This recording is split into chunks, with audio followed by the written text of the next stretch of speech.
사랑하는 형제자매 여러분, 오늘 우리가 함께 나눌 이야기는 자연 속에 숨겨진 하나님의 깊고 놀라운 메시지에 관한 것입니다.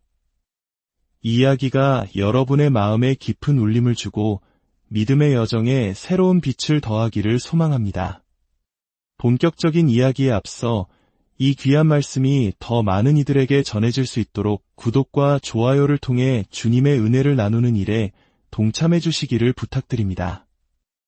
이 영상을 공유하는 여러분의 손길 위에 하나님의 크신 축복이 함께하기를 기도합니다. 오늘 이야기의 주제는 동물에게 물어보라입니다. 이는 욥기 12장 7절의 말씀, 이제 모든 짐승에게 물어보라 그것들이 내게 가르치리라, 공중의 새에게 물어보라 그것들이 또한 내게 말하리라 에서 영감을 받았습니다. 욥기를 깊이 묵상해보면 하나님께서 새와 포유류를 창조하신 목적이 단지 우리를 섬기고 기쁘게 하는 것뿐만 아니라 우리 자신과 하나님에 대해 그리고 어떻게 그분과 깊은 관계를 맺을 수 있는지에 대한 핵심적인 영적 교훈을 가르치기 위함이었음을 알 수 있습니다. 21세기를 살아가는 우리는 인류 역사상 가장 과학적으로 발전하고 교육받은 세대라고 자부합니다. 하지만 역설적이게도 우리는 욥의 시대 사람들보다 자연과 과학에 대해 더 무지한 측면이 있습니다. 우리는 도시의 콘크리트 벽 안에 갇혀 하나님께서 창조하신 새와 짐승들과의 연결고리를 잃어버렸습니다. 특히 인간의 학대로 상처받지 않은 순수한 야생 동물들과의 교감은 거의 불가능해졌습니다. 저는 이것이 오늘날 무신론이 점점 더 확산되는 중요한 이유 중 하나라고 생각합니다.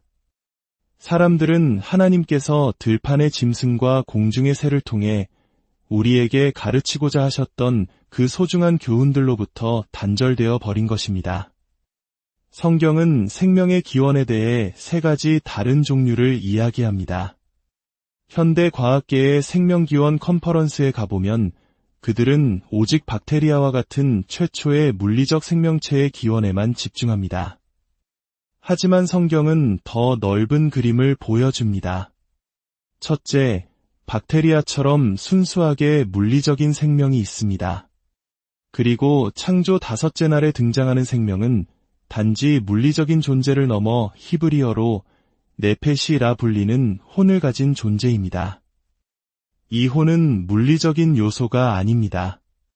마지막으로 성경은 영적인 존재, 즉 영을 가진 생명체의 창조에 대해 말합니다.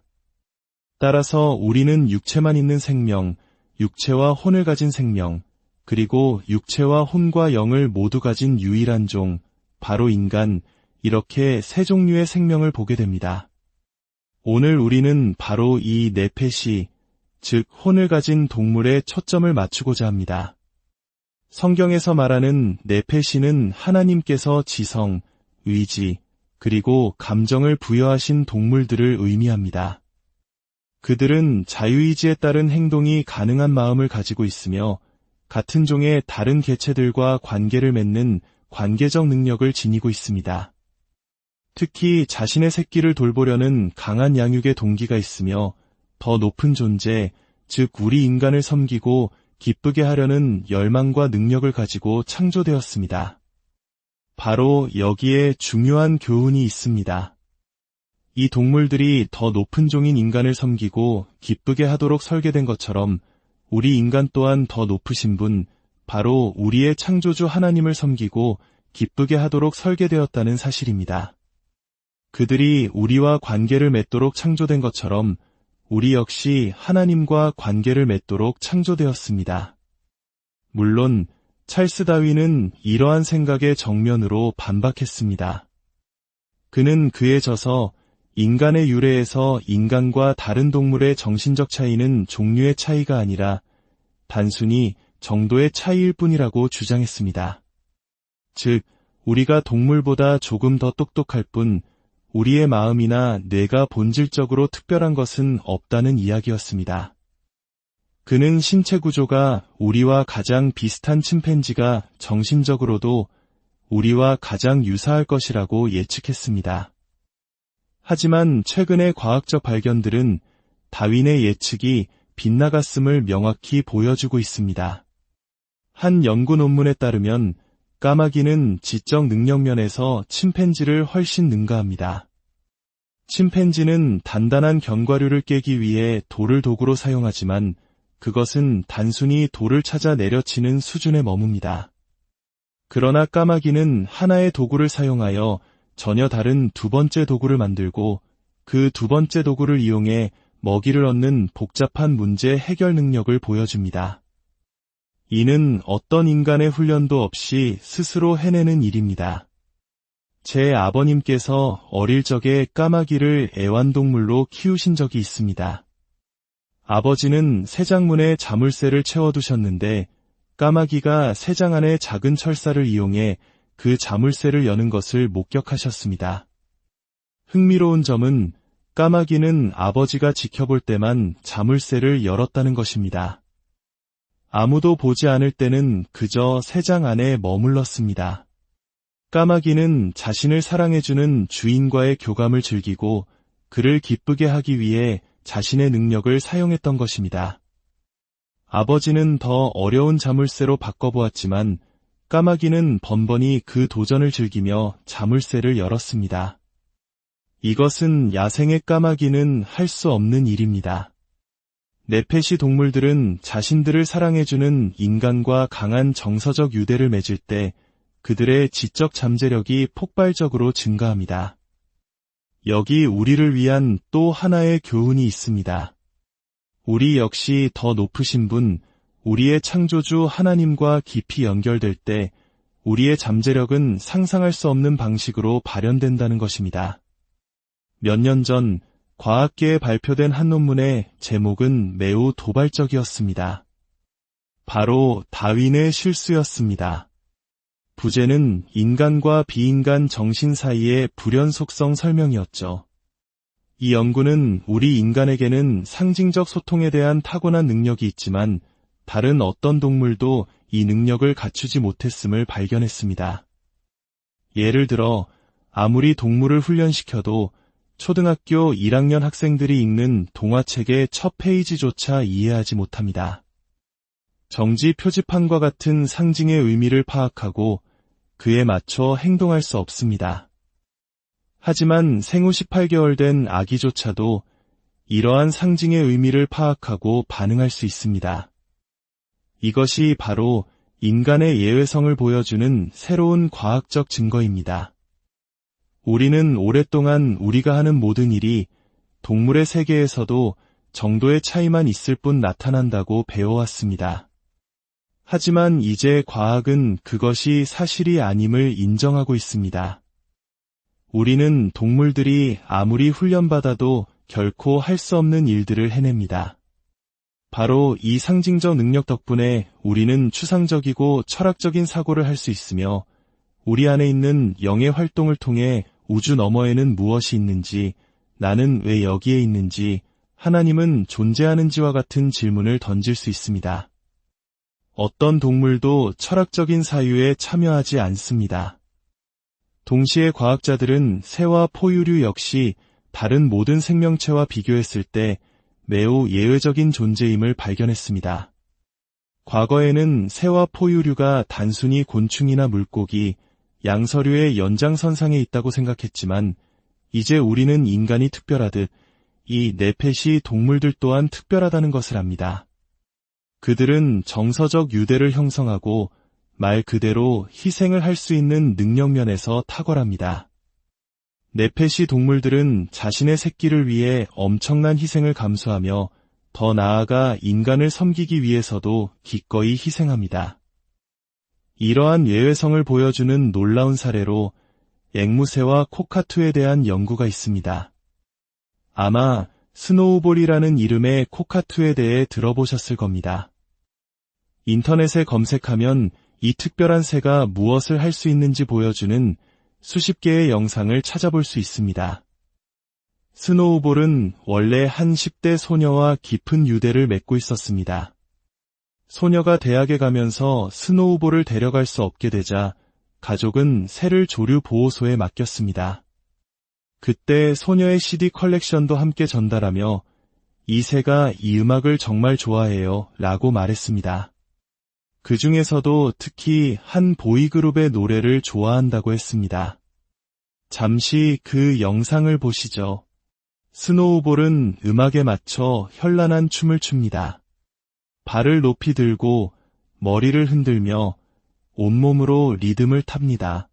하지만 여기서 중요한 것은 야생의 앵무새들은 구애의 노래를 부를 때조차도 박자에 맞춰 춤을 추지 않는다는 사실입니다. 그들은 오직 자신과 깊은 정서적 유대를 맺은 인간의 음악을 들을 때만 춤을 춥니다. 스노우볼이 그 보이그룹의 음악을 특별히 좋아했던 것이 아닙니다. 스노우볼은 그 소녀를 정말로 사랑했고 소녀가 무엇을 좋아하고 무엇에 흥분하는지를 파악하여 그녀를 기쁘게 하기 위해 그 음악에 맞춰 춤을 추기 시작한 것입니다. 이것은 마치 우리의 예배와도 같습니다. 하나님께서 특정 형식의 찬양을 좋아하시는 것이 아니라 우리가 그분을 사랑하는 마음으로 드리는 진심 어린 찬양과 경배를 기뻐 받으시는 것과 같습니다. 욥기 38장과 39장을 보면 하나님께서는 인간 문명의 시작과 유지에 결정적이었던 동물들에 대해 말씀하십니다.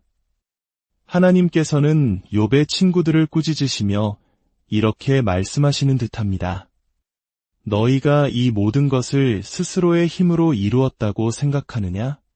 내가 너희를 위해 이 동물들을 먼저 창조하지 않았다면 너희는 아무것도 이룰 수 없었을 것이다. 성경은 사자, 까마귀, 염소, 사슴, 나귀, 소, 타조, 말, 매, 독수리 등 10종류의 동물을 언급하며 인류 문명을 시작하고 유지하기 위해 이 10종류의 동물이 모두 필요했음을 보여줍니다. 우리가 오늘날 누리는 이 화려한 도시, 고속도로와 고층 빌딩, 자동차와 기차, 이 모든 것들이 하나님께서 나귀와 말, 소와 염소와 같은 동물들을 창조해주지 않으셨다면 결코 존재할 수 없었음을 우리는 기억해야 합니다. 각 동물은 인류를 섬기고 기쁘게 하기 위해 독특한 혼의 특성을 가지고 창조되었습니다. 예를 들어 진화론자들은 나귀와 말이 신체적으로 매우 비슷하기 때문에 다윈주의의 강력한 증거라고 말합니다.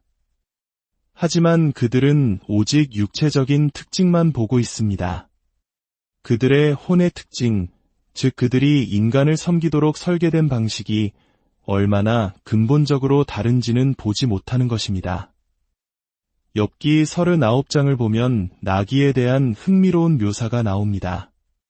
나귀는 길을 잃고 야생으로 돌아가더라도 아주 쉽게 적응하며 살아남습니다. 그리고 몇 달 뒤 주인을 다시 만나면 아무 일 없었다는 듯이 다시 주인과 유대를 맺습니다. 또한 나귀는 주인을 위험으로부터 지키려는 강한 본능을 가지고 있습니다. 그래서 그랜드 캐니언 같은 험준한 곳에서 사람을 태우는 데 사용됩니다.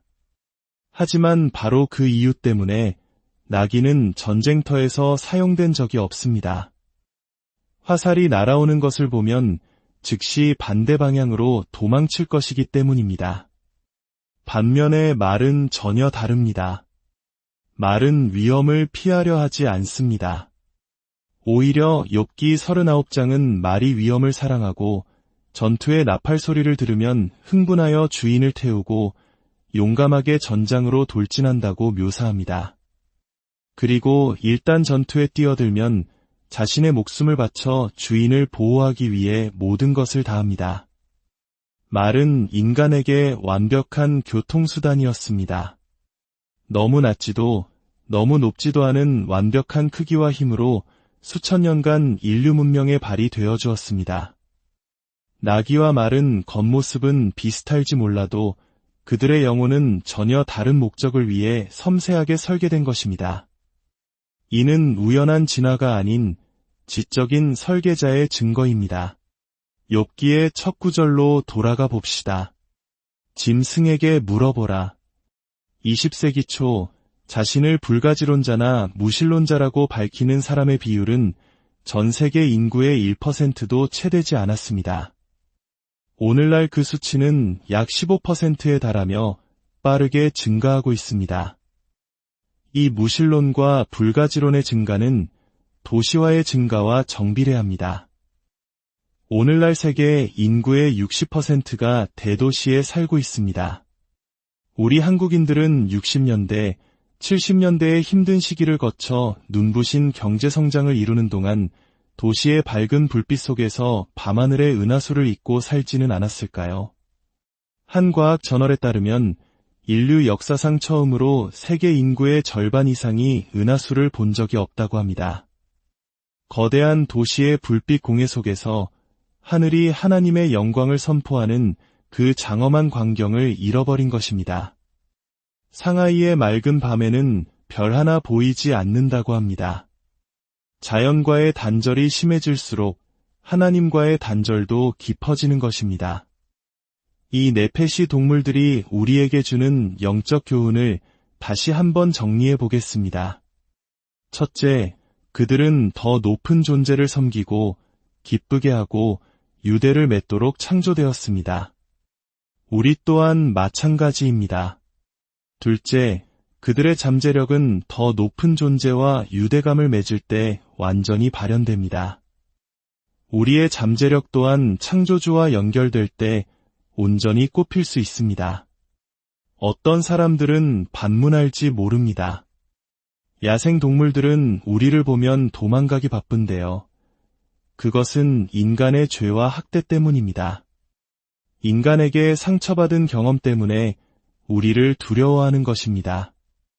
인간의 발길이 수십 년간 닿지 않은 깊은 자연 속에서는 동물들이 두려움 없이 인간에게 다가와 호기심을 보이고 교감을 시도합니다. 인간의 죄가 동물들로 하여금 우리에게서 도망치게 만든 것처럼 바로 우리의 죄가 우리로 하여금 하나님으로부터 도망치게 만들고 혹은 그분이 존재하지 않는 척하게 만듭니다. 욥기는 길들이기 가장 어려운 두 네페시 동물 베헤못과 리오야단에 대한 이야기로 끝을 맺습니다. 인간은 심지어 이 가장 사나운 짐승들마저 길들일 수 있는 능력을 보여주었습니다. 하지만 욥기는 우리에게 마지막 질문을 던집니다. 너희가 모든 짐승을 길들일 수 있지만 너희가 결코 길들일 수 없는 생명이 하나 있다. 그것은 바로 교만한 인간의 마음이다. 하마와 악어를 길들이기 위해 더 높은 존재인 인간이 필요한 것처럼 교만한 인간을 길들이고 겸손하게 만들기 위해서는 더 높으신 분, 바로 하나님이 필요합니다. 욥기는 욥이 하나님 앞에 나아와 그에게 필요한 겸손을 얻었음을 보여주며 마무리됩니다. 사랑하는 여러분, 자연은 하나님의 두 번째 책입니다.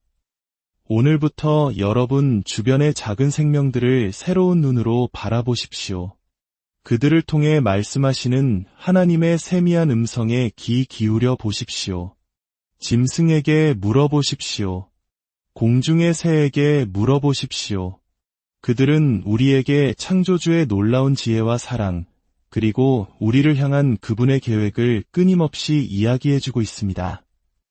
오늘 함께 나눈 이 말씀이 여러분의 삶에 깊이 뿌리내려 하나님께서 창조하신 모든 피조물 안에서 그분의 영광을 발견하는 기쁨을 누리시기를 간절히 기도합니다.